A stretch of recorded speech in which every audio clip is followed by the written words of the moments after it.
Hello, welcome back, class 12 students of ISC board. Today we are going to do the chapter Salvatore of your English book Ecos. The story is written by W. Somerset Maugham, and here the narrator has narrated a story about a person named Salvatore. So we start the story straight away. I wonder if I can do it. So he narrator is saying that I wonder whether I will be able to narrate the entire incident or not. Narrator यहाँ पे कह रहा है कि उसे वो सोच रहा है कि वो ये पूरी घटना आपको बता पाएगा कि नहीं. I knew Salvatore first when he was a boy of 15 with a pleasant face, a laughing mouth and a carefree eye. So Salvatore when he was a boy, when he met Salvatore, he was boy of 15 years. He had a pleasant face, a laughing mouth and a carefree eyes. जब सैल्वाटोर 15 साल का था तब उसका एक बहुत ही प्यारा सा चेहरा था, हमेशा हंसता रहता था और उसकी आंखों में कोई चिंता नहीं थी, बेफिक्री थी. He used to spend the morning lying about the beach with next to nothing on. His brown body was as thin as a rail. So he used to lay down on the beach and did nothing. His color was brown and he used to stay there. He was very carefree. अब वो पूरे दिन लेटा रहता था बीच पे. सैल्वाटोर कोई काम नहीं था उसके पास, उसकी ब्राउन कलर की भूरे रंग का शरीर था. He was full of grace और उसके पास बहुत ही was full of grace. He was in and out of the sea all the time, swimming with the clumsy effortless stroke common to the fisher boy. So he was busy getting inside the water, coming out of the sea, and with the very awkward but natural, and stroke means a sort of a movement that is very common to the fisher boys. तो वो पानी में जाता था, आता था, नहाता था, खेलता था, स्विम करता था, जैसे कि सारे दूसरे फिशरमैन के बच्चे करते थे. Scrambling up the jagged rocks on the hard fit for except on Sundays he never wore shoes. वो केवल संडे को he used to wear shoes, वो संडे को ही जूते पहनता था और वो इसके अलावा वो पापा जो वहाँ पे uneven rocks थे उन पे चढ़ता रहता था. He would throw himself into the deep water with a cry of delight. वो पत्थरों पे चढ़ता था. He used to climb the rocks and he used to jump down. This showed that he was quite agile and courageous as well and playful, carefree. These are his character sketch. वो बहुत ही फुर्तीला था जब वो पानी में होता था और वो बहुत ही ज़्यादा हाँ फुर्तीला तो था ही और वो खेलने कूदने में भी उसको बड़ा मज़ा आता था. His father was a fisherman who owned his own little vineyard. His father was a fisherman who had a small vineyard. Vineyard is a place where grapes are grown. And Salvatore acted as nursemaid to his two young brothers. He always used to take care of his two young brothers. उसके father एक मछुआरे थे और उनके पास छोटा सा एक अंगूर का खेत था और सैल्वाटोर अपने दोनों भाइयों की देखभाल करता था. He shouted to them to come inshore when they ventured too far. जब when they used to go too far and he used to call them back. जब वो बहुत आगे चले जाते थे तो वो उनको वापस बुलाता था. And made them dress when it was time to climb the hot vine-clad hill for the midday meals. और जब वो लोग मिड डे मील्स के लिए जाते थे तो वो उनको कहता था प्रॉपर कपड़े पहने, क्योंकि धूप बहुत तेज़ होती थी और उनको हिल पे चढ़ना होता था जहाँ पे जो पूरी वाइन से ढकी होती थी, बेलों से ढकी होती थी. But boys in those southern parts grew apace. Apace means very quickly. They grew very quickly. And in a little while he was madly in love with a pretty girl who lived on the grand Marina. So very soon he fell in love with a girl who was a pretty girl who lived on Grande Marina. बच्चे जल्दी बढ़ जाते हैं और वो बहुत जल्दी वो उसको प्यार हो गया एक बहुत ही अच्छी बच्ची से, एक खूबसूरत लड़की से जो ग्रैंड मरीना में रहती थी. She had eyes like forest pools and held herself like a daughter of the season. This shows that eyes like forest pools, the eyes have eyes have depth. Forest pools mean depth and mysterious. Forest pools are always full of mystery. And held herself like a daughter of Caesar. This shows that she was very proud. She was proud of herself. It could be because of her beauty, her beautiful eyes. वो लड़की जो थी वो उसकी आँखों में गहराई थी, एक पानी के स्रोत की तरह जो कि फॉरेस्ट में होता है, जंगल में होता है, और वो अपने आप को सीजर की डॉटर की तरह समझती थी। देवर एफियंस मीन्स देवर इंगेज, उनकी शादी होने वाली थी उनके, but they could not marry till Salvatore had done his military service. And when he left the island, which he had never left in his life before, to become a sailor in the navy of King Victor Emmanuel, Emmanuel is emperor of Italy, Emmanuel, and he never ever thought of leaving that island. तो पहली बार उसके मन में ये विचार आया कि उसको छोड़ना पड़ा। विचार क्या है? क्योंकि वो किंग विक्टर इमैनुअल के सेना में शामिल हो गया था, एक सेलर बन गया था उस नेवी में, उस उनकी सेना में। He wept like a child, तो उस दिन वो बहुत रोया। It was hard for one who had never been less free than the bird to be at the back and call of others. So he was always free and whenever anyone called him he was there to help that person. तो हमेशा चिड़िया की तरह free था, आज़ाद था, कोई बुलाता था वो पहुंच जाता था। अब वो बंधने जा रहा था एक बंधन में। It was harder still to live in battleship with stranger, live in battleship, और उसके लिए और मुश्किल थी कि उस बैटलशिप में, उस लड़ाकू जहाज में अजनबियों के साथ रहना, क्योंकि वो हमेशा अपने पिता और अपने भाइयों के साथ या फिर उस लड़की जिस पे वो प्यार करता था रहता था। Instead of in a little white cottage among the vines, and in fact he was living in a small cottage which was among the vines, grapevine, और वो छोटी सी झोपड़ी में रहता था। अब एक बड़े से जहाज में अजनबियों के साथ रहना उसको नहीं अच्छा लग रहा था।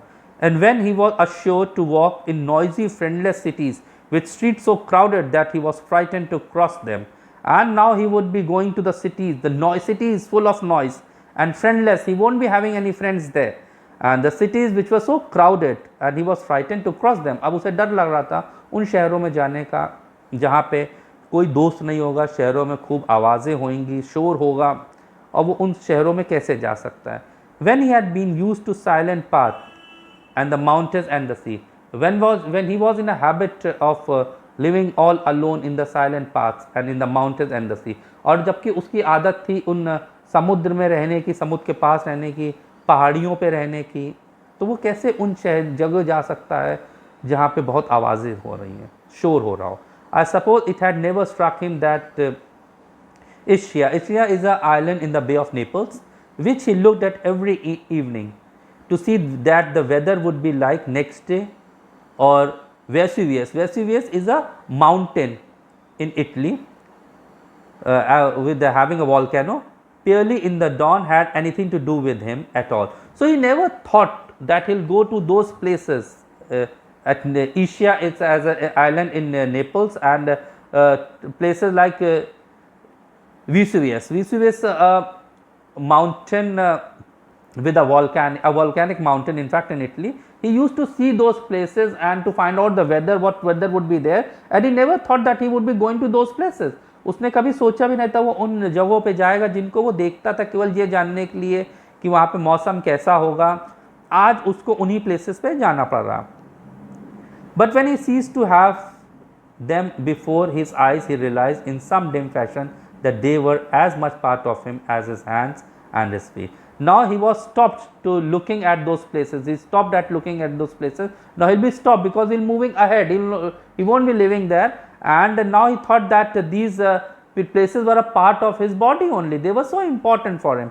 अब उसको लग रहा था ये जगह जो जिस जगह वो छोड़ के जा रहा है वो उसके शरीर का एक हिस्सा ही तो है जिसको वो छोड़ के जा रहा है।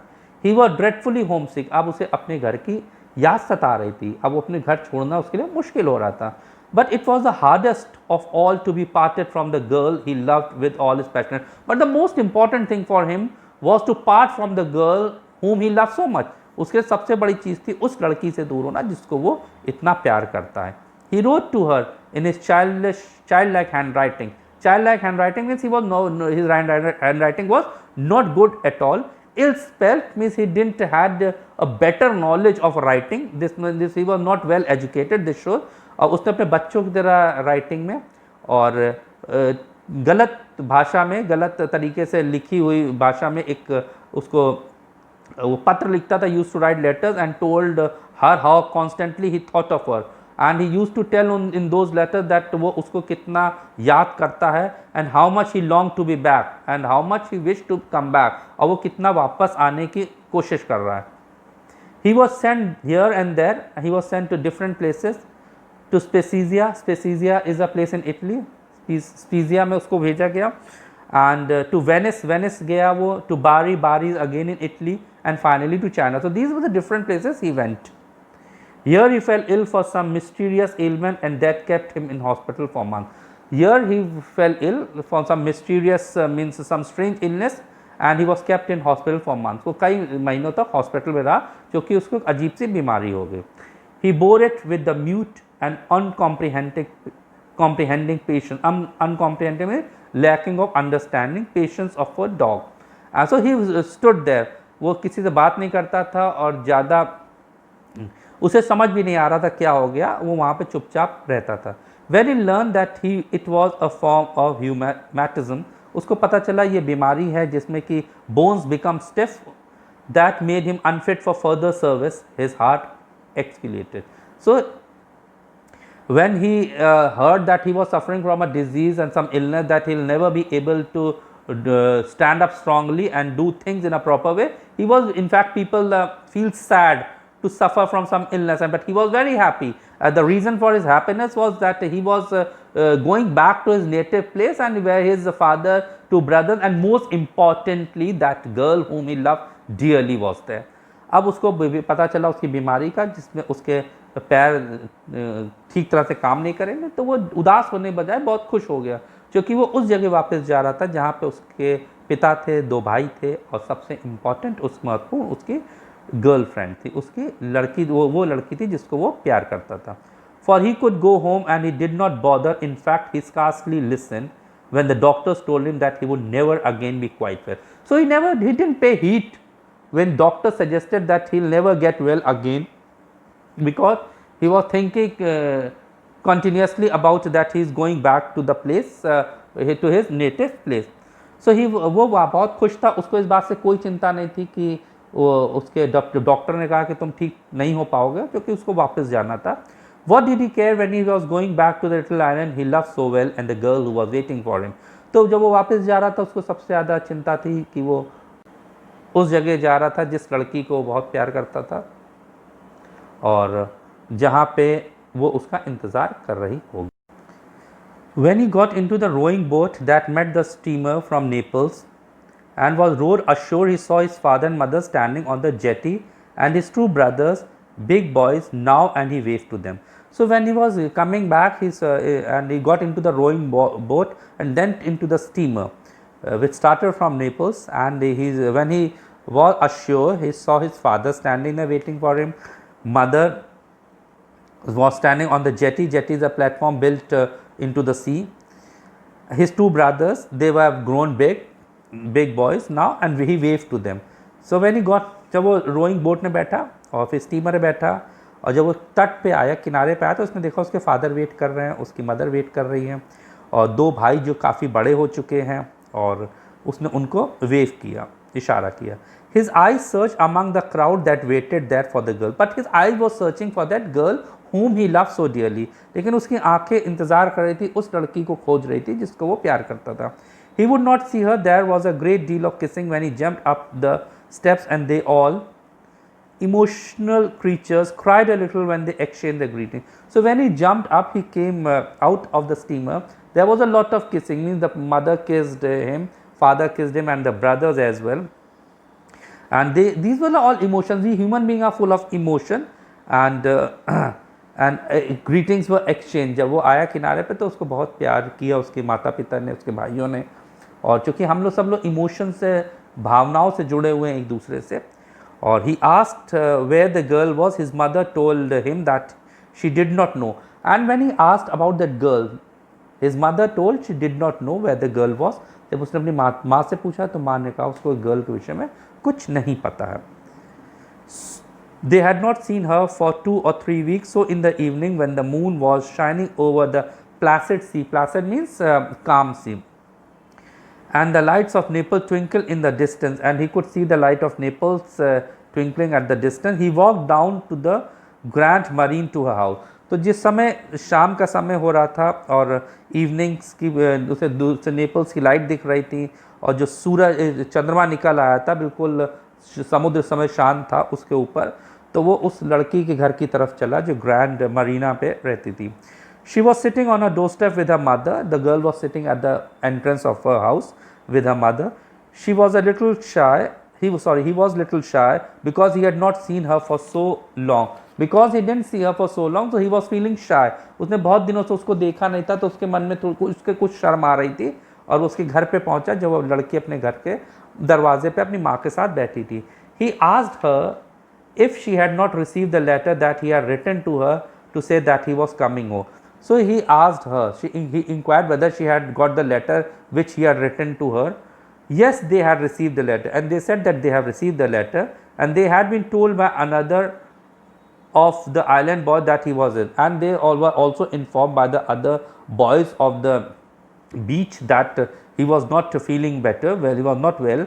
Yes, that was why he was back, and she also knew that he has come back. Was it not a piece of luck? Oh, but they had heard that he would never be quite well again, and they also knew that he'll never be quite well again. The doctor talked a lot of nonsense, and doctor have told a lot of nonsense. According to him, it was all of no use because he had come back to his native place. But he knew very well that now he was home again, he would recover, and he knew that he has come back to home and he would recover mentally and physically as well. They were silent for a little, and then the mother nudged the girl. Nudge means she pushed her lightly. She did not try to soften the blow, and she didn't try to avoid the blow. She told him straight out with the blunt directness. Blunt means she told him directly that she could not marry a man who would never be strong enough to work like a man. And she, in a very plain and in a very straightforward word, she told him, the person who loved her dearly, that she is not going to marry a person who is not going to be well again, who is not going to work like a man. They had made up their mind, her mother and father and she, and her father would never give consent, and they have already decided. It was pre-decided. Father, mother and she also was involved in the entire process, and the father is not going to give them the permission. अब जब वो वापस आया तो उसने बताया कि कैसे वो बीमार पड़ा और क्या क्या बकवास डॉक्टर ने की। उसको बकवासी लग रही थी क्योंकि उसको लग रहा था अब वो घर वापस आ गया, अब वो ठीक हो जाएगा।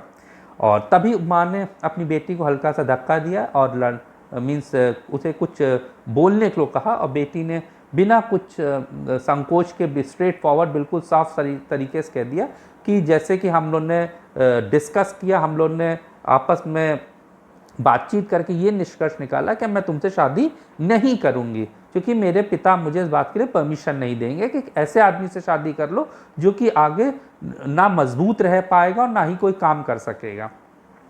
When Salvatore went home, he found that they all knew. जब वो वापस गया तो उसको पता था, उसकी फैमिली को सब कुछ पता था, पर लेकिन वो लोग खुद अपने मुंह से बताने से थोड़ा सा संकोच कर रहे थे। The girl's father had been to tell them that what they had did. The girl's father had already informed the family what they had decided. Girl के फादर ने पहले ही फाइनल कर लिया था कि वो क्या बताने जा रहे हैं। But they had lacked the courage to tell him themselves. As I told you, but the family members lacked the courage. उन लोगों पर इतनी हिम्मत नहीं थी कि वो उसको बता सकें कि ऐसा फैसला किया है, क्योंकि उनको मालूम था उनका बेटा उस लड़की से बहुत प्यार करता है। He wept on his mother's bosom. He cried bitterly. He was terribly unhappy, but he did not blame the girl. वो बहुत रोया, उसको बहुत बुरी तरह से निराश हो गया, लेकिन फिर भी उसने उस लड़की पे कोई इल्ज़ाम नहीं लगाया। A fisherman's life is hard and it needs strength and endurance. A fisherman's life is hard and it needs endurance. Endurance means the ability to continue doing something that's painful. एक मछुआरे की जीवन बहुत ही कष्टदायक होता है और उसको बहुत कुछ सहना पड़ता है। He knew very well that a girl could not afford to marry a man who might not be able to support her, and he very well knew that the girl is nobody is going to marry a person who is not going to support her. और उसको मालूम था वो लड़की उससे शादी नहीं कर रही क्योंकि वो उसको सहयोग नहीं दे सकता।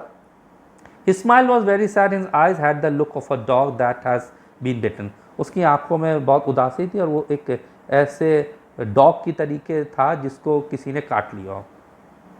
But he did not complain, उसने कोई कंप्लेन नहीं करी। This shows his like moral strength he had, the strength, it was his strong character, it's all depicts his strong character।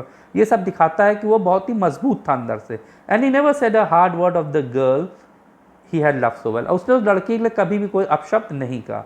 then a few months later when he had settled down to the common round working in his father's vineyard and fishing, his mother told him that there was a young woman in the village who was willing to marry him. Her name was Asunta. And very soon when he established himself, he like compromised with the situation, and one day and he started working in his father's vineyard, and one day his mother told him there was a girl named Asunta who was willing to marry him। और सब कुछ सामान्य हो गया। धीरे धीरे वक्त हर जख्म को भर देता है। वो अपने फादर के अंगूर के बाग में काम करने लगा और मछली पकड़ने लगा। एक दिन उसकी माँ ने उससे कहा एक लड़की जिसका नाम असुंटा है वो उससे शादी करना चाहती है। She is as ugly as the devil, he said that she is very ugly. उसने कहा बहुत ही बदसूरत है। She was older than he, 24 or 25, and she had been engaged to a man who while doing his military services had been killed in Africa. So she was 24 or 25 elder to him, and she was engaged to a person who later on died while in Africa while doing his military service। और उसकी शादी एक ऐसे आदमी से होने वाली थी जो अफ्रीका में एक अपनी मिलिट्री में ड्यूटी करते हुए मारा गया था। उसकी उम्र 24-25 साल की होगी। She had a little money of her own, and if Salvatore married her, she could buy him a boat of his own, and they could take a vineyard and buy। Happy chance happened at that moment to be without a tenant। और उस समय उसके पास कुछ पैसे थे जिससे कि वो वाइनयार्ड जिसका कोई भी एक वाइनयार्ड खरीद सकते थे किसी से, और वो उसको एक दूसरे के वाइनयार्ड पे काम नहीं करना पड़ेगा। His mother told him that Asunta had seen him at the festa। Festa is a festival। Mother ने उसको बताया कि असुंता ने उसको एक त्यौहार पे देखा था, and had fallen in love with him, and she has started loving him। और वो उसको प्यार करती है। Salvatore smiled his sweet smile and said he would think about it। Salvatore gave a smile। उसने स्माइल किया, बोला मैं उस पर सोचूंगा। On the following Sunday, dressed in the stiff black clothes in which he looked so much less well than his ragged shirt and trousers every day, he went up to the high mass at the parish church and placed himself so that he could have a good look at the young woman। When he came down again, he told his mother that he was willing। So one day he dressed up in black clothes, but he was not looking as good as he looked while he used to wear his torn shirt and trouser, and he went up to the church and placed himself in such a comfortable place that he could have a look at the girl। एक दिन उसने Sunday को अपने अच्छे कपड़े पहने, लेकिन उन कपड़ों में उतना अच्छा नहीं लग रहा था जितने वो अपने फटे पुराने कपड़ों में लगता था। वो चर्च के पास गया और अपने आप को एक ऐसी जगह पे खड़ा कर ले जहाँ से उस लड़की को देख सके। नीचे आकर उसने अपनी माँ से कहा कि वो शादी के लिए तैयार है। Well, they were married and they settled down in a tiny whitewashed house in the middle of a handsome vineyard। So they got married and settled in a small house with a handsome vineyard। उनकी शादी हो गई छोटे से घर में जो सफ़ेद रंग से जिसमें रंग हुआ था, और छोटा सा वाइनयार्ड, एक अच्छा सा वाइनयार्ड, एक अंगूर का खेत उनके पास था। Salvatore was now a great big husky fellow। धीरे धीरे Salvatore मजबूत स्ट्रॉन्ग आदमी बन गया था, लंबा चौड़ा हो गया था, और फिर भी उसके चेहरे पे एक चाइल्डिश मुस्कान जिसको इंजीनियस स्माइल कहते हैं। Angénieux smile means child like smile थी। Those trusting kindly eyes that had a boy। और उसकी आंखों में वही एक ट्रस्ट था जैसे एक छोटे से बच्चे जब वो था छोटा बच्चा, वैसा ही ट्रस्ट उसकी आंखों में अब भी था। Means he was not change totally, though his physique had change but he was still the same boy.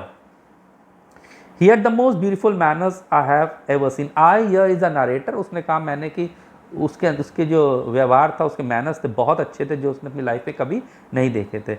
असुंटा was a grim visaged female. Grim means a dismal face की वो एक अपीयरेंस की लेडी थी with decided features, and she looked old for her years. और उसके features वैसे ही थे, बहुत ही सामान्य फीचर्स थे उसके। डिसाइडेड मतलब बहुत सामान्य, लाइक ए सिंपल फीचर्स, और वो अपनी उम्र से ज़्यादा ही बड़ी लगने लगी थी।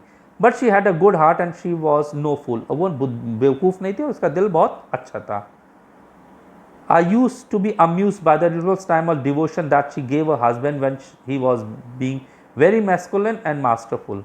और I again narrator बोल रहा, जब भी वो देखता था कि वो उसको तरफ देखती थी अपने हस्बैंड को जो कि बहुत स्ट्रांगली बिल्ड था, मजबूत था, तो एक चेहरे पे उसके मुस्कुराहट आई थी, बहुत डिवोटेड थी वो अपने हस्बैंड की तरफ. She never cease to be touched by his gentle sweetness, और शी नेवर स्टॉप, वो अपने आप को कभी नहीं रोक पाती थी उस जो उसके अंदर जो स्वीटनेस थी उसके हस्बैंड के अंदर. लेकिन but she could not bear the girl who had thrown him over, लेकिन वो उस लड़की को बर्दाश्त नहीं कर पाती थी जिसने उसको इस स्थिति में पहुंचा दिया था, जिसने वो उतना उदास हो गया था. And notwithstanding Salvatore smile expostulations she had nothing but harsh words for her. अब वो उसके अंदर जो स्माइल आती थी, सैल्वाटोर की स्माइल बहुत अच्छी थी, और वो जो कि वो उसको रोकता था स्माइल करते, जब वो उस लड़की को अपशब्द कहती थी वो उसको रोकता था, प्रोटेस्ट करता था, और लेकिन वो उसको हमेशा अपशब्द बोलती रहती थी. अब उनके बच्चे भी हो गए थे. It was a hard enough life, और लाइफ बहुत ही एक कठिन जीवन था. All through the fishing season toward evening he set out in his boat with one of his brother for the fishing ground. So during the fishing season he used to stay with his brother. It was a long pull of 6 or 7 miles. He spent the night catching the profitable cuttlefish. Cuttlefish is a fish with 8 arms. So and वो रात में करीब 6 से 7 मील तक चलता था और मछली पकड़ता था, जो प्रॉफिटेबल बिजनेस उसका था. उसको मतलब उसके बिजनेस के लिए बहुत ही अच्छी मछली थी कटलफिश, जिससे 8 आर्म्स होते थे. Then there was a long row back again, और फिर वो रात में वापस चल के आते थे in order to sell the catch in time, ताकि समय से उस मछली को बेच के पैसे ले सकें. At the other time he was working in his vineyard from dawn till the heat drove him to rest again. कभी कभी वो अपने दूसरे समय पे वो अपने सुबह से दोपहर जब तक नहीं हो जाती थी तब तक अपने वो वाइनयार्ड पे काम करता रहता था, जब तक उसको गर्मी मजबूर नहीं कर देती थी रेस्ट करने. This shows he was very hard working.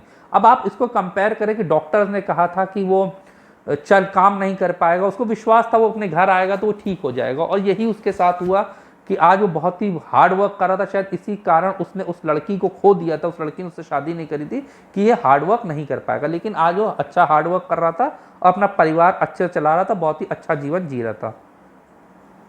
Often his illness prevented him from doing anything at all and then he would lie about the beach. और कभी कभी उसकी इलनेस उसको कुछ नहीं करने देती थी और वो बीच पे लेटा रहता था. Smoking सिगरेट पीता रहता था. With a pleasant word for everyone notwithstanding the pain that racked his limb. और वो आने जाने वाले के सबके लिए अच्छे शब्द बोलता था. उस दर्द से परेशान होकर किसी को अपशब्द नहीं कहता था, सबको अच्छे शब्द बोलता था. ये उसके अंदर की अच्छाई थी. The foreigners who came down to bathe and saw him there said that these Italian fishermen were lazy devils. और जो फॉरेनर्स आते थे वहाँ पे विदेशी, वो उसको देख के कहते थे कि इटली के जो मछुआरे हैं ये बहुत ही आलसी होते हैं. Sometime he used to bring his children down to give them a bath. कभी कभी वो अपने बच्चों को लाता था वहाँ पे उनको नहलाने. दे वर बोथ बॉयज, उसके दोनों बेटे थे. And this time the Elder was 3 and the younger less than 2. बड़ा बेटा 3 साल का था और छोटा बेटा 2 साल का था. दे स्प्रॉल मतलब वो पानी में जो वो स्प्रॉल मतलब अपने पैर हाथ फैला के किनारे पे लेट जाना. About at the water's edge stark naked, और वो पानी पे बिल्कुल नेकेड टोटली नंगे होके लेट जाते थे. And Salvatore standing on a rock would dip them in water, और सैल्वाटोर पानी पे एक पत्थर पे खड़ा होकर उनको पानी में डिप कराता था. The elder one bore it with stoicism मतलब होता है तो बिना कंप्लेन के सारी चीज़ें स्वीकार करता था बड़ा बेटा. बट द बेबी स्क्रीम लस्टली, लेकिन छोटा बेटा जोर जोर से चीखता था. सैल्वाटोर हैड इनॉर्मस हैंड, सैल्वाटोर के हाथ बहुत बड़े बड़े थे. Like legs of mutton, course rough हो गए थे. हार्ड फ्रॉम कॉन्स्टेंट टॉयल, और वो कठोर हो गए थे लगातार मेहनत से. But when he Beth his child holding them so tenderly, लेकिन जब वो अपने बच्चों को नहलाता था तो उसके हाथ बहुत मानो मुलायम हो जाते थे, उनको बहुत ही प्यार से नहलाता था. Drawing them with delicate care, उनको बहुत धीरे से सुखाता था उनके शरीर को, मतलब उसको पानी से. Upon my word they were like flowers, और नरेटर कहता है वो ऐसा लगता जैसे वो बच्चे फूल हो. He would seat the naked baby on the palm of his hand, वो नंगे बच्चे को अपने हाथ पे लिटा लेता था. And hold him up laughing, और उसको ऊपर ले आता था हंसते हुए. कि वो कितना छोटा है। And his laugh was like a laughter of an angel, और उसकी हंसी ऐसे लगती थी जैसे कोई फरिश्ता हंस रहा हो। His eyes were as candid, impartial और straightforward as his child, जैसे छोटा बच्चा, नवजात बच्चा जितना इनोसेंट था, उसकी आंखें भी उतनी, सैल्वाटोर की आंखें भी उतनी इनोसेंट थी, उनमें उतनी ही सच्चाई थी। I started by saying that I wandered if I could do it. अब नरेटर कह रहा मैंने स्टार्ट किया था ये सोच के क्या मैं बता पाऊंगा। And it must now I must tell you that what it is that I have tried to do, और यही शायद उसने कोशिश करी सैल्वाटोर के विषय में बताने की। I wanted to see whether I could hold your attention for a few pages while I drew for you the portrait of a man. अब वो नरेटर यहाँ कह रहा है वो चाहता था कुछ देर के लिए आप उन पन्नों को पढ़ें जिसमें उसने उसका पोर्ट्रेट, सैल्वाटोर का पोर्ट्रेट एक तरह से बना दिया था। जस्ट एन ऑर्डिनरी फिशरमैन, एक सामान्य सा मछुआरा, who possesses nothing in the world except a quality which is the rarest, और उसके पास कुछ नहीं था, केवल एक ऐसी कला थी, एक ऐसा क्वालिटी थी जो शायद बहुत कम लोगों में दुनिया में पाई जाती है। The most precious and the loveliest that anyone can have, जो बहुत खूबसूरत है, बहुत ही कीमती है, बहुत ही प्यार भरी है, जो शायद ही किसी में होती है। Heaven only knows why he should so strangely and unexpectedly have possessed it, और शायद ईश्वर ही जानता है कि उसके पास इतनी अच्छी क्वालिटीज़ कैसे आ गई। अब वो क्वालिटी क्या है जो नरेटर हमें बताना चाहता है? All I know is that it shone on him with a radiance, और वो जो उसके ऊपर एक लाइट की तरह चमकती थी, उसको एक जो आदमी जगमगाता था, उसका शरीर जगमगाता था उस क्वालिटी के कारण। If it had not been unconscious and so humble would have been to the common run of man's hardly bearable, अगर वो इतना हम्बल ना होता, इतना अनकॉन्शियस ना होता। कई बार हम लोग को दुनियादारी से हम लोग को बेवकूफ़ भी बन जाना चाहिए। हम हर छोटी छोटी बात को पकड़ते हैं, छोटी छोटी बात से नाराज़ हो जाते हैं दूसरों से, और हम बहुत सी चीज़ें दुनिया में नज़रअंदाज नहीं कर पाते, शायद इसीलिए हम परेशान रहते हैं। And in case you have not guessed what the quality was, अगर आप गेस ना कर पाए हो अभी तक की क्या क्वालिटी थी, I will tell you. Narrator हमें बताना चाहता है गुडनेस, जस्ट गुडनेस, अच्छाई, सिर्फ अच्छाई। अब ये उसका कैरेक्टर बताता है, this makes his character, he had grown big, he had been a strong person, he was full of courage, he was optimist, वो आशावादी था, तभी वो लौट के आया था। he loved that girl dearly and because of the sake of his mother he married a girl whom he called that she was as ugly as a devil। वो अपनी माँ को प्यार करता था, तभी अपनी माँ के शब्दों को उसने रखा, उसने उस लड़की से शादी कर ली जिसको जो खूबसूरत नहीं थी, बदसूरत थी और उससे बहुत बड़ी भी थी। वो जिस लड़की को बहुत प्यार करता था उसको वो जीवन भर उसको प्यार करता रहा, उसने कभी भी उसके लिए अपशब्द नहीं कहे। तो हम लोग जब जिसको प्यार करते हैं, कोई भी हमारा दोस्त हो, हमारे घर वाले हों, जब उनसे हम नाराज़ होते हैं तो हम उनमें कमियां निकालना स्टार्ट कर देते हैं, उनको अपशब्द कहने लगते हैं। ये नहीं कभी सोचते कि कभी हमने उनको प्यार किया था, कभी हमारे साथ थे, हम उनको तुरंत बुरा भला कहने लगते हैं, और हमारे अंदर की अच्छाइयाँ हमारी बुराइयाँ बन जाती हैं।